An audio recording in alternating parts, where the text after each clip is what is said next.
Dhjetra qytetarë shqiptar janë mbledhur për të 68-ën ditë radhazi pranë kryeministrisë duke kërkuar dorëheqjen e panegociueshme të kryeministrit Edi Rama, ndërkohë që protestuesit pranë podiumit të vendosur në bulevardin Dëshmorët e Kombit shprehen se nuk do të dorëzohen deri në plotësimin e të gjithë kërkesave të tyre. Ndonse temperaturat vijojnë të mbeten të larta në vend, protestuesit kanë hyrë në muajin e tretë të tubimeve. Gjatë fjalimeve ata kanë rinditur kërkesat e tyre, ku dorëheqja e kreut të qeverisë dhe krijimi i qeverisë teknike mbeten kërkesat kryesore. Protestuesit shprehen të vendosur se nuk do të largohen nga sheshi deri në momentin kur kryeministri Rama dhe i gjithë kabineti i tij qeveritar të largohen. Është gjëja më e bukur që ka ndodhur.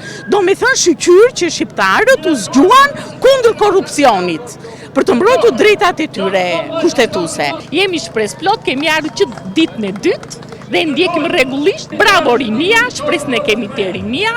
Brezin tonë e shtypën me këmbë komunistat, sepse vazhdon akoma komunizmi, e shtypën me këmbë. Brezi jonë është fajtor që juve të rinjve ju lam këtë shtet të kalbur, që ja u lam ju në kurriz që të marri kthesin.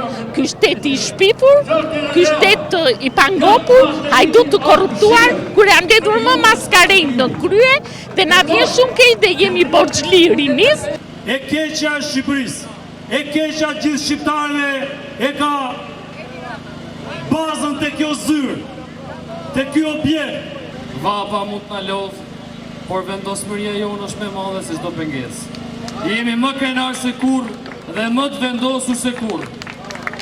Tashmë e kthyer në një traditë pas qëndrimit prej disa orësh pranë kryeministrisë, protestuesit nisin marshimin në rrugët e kryeqytetit. Gjatë mbrëmjes së dieshme, ata ndaluan për disa minuta pranë drejtorisë së policisë, ku brohoritën Rama jepe dorëheqjen.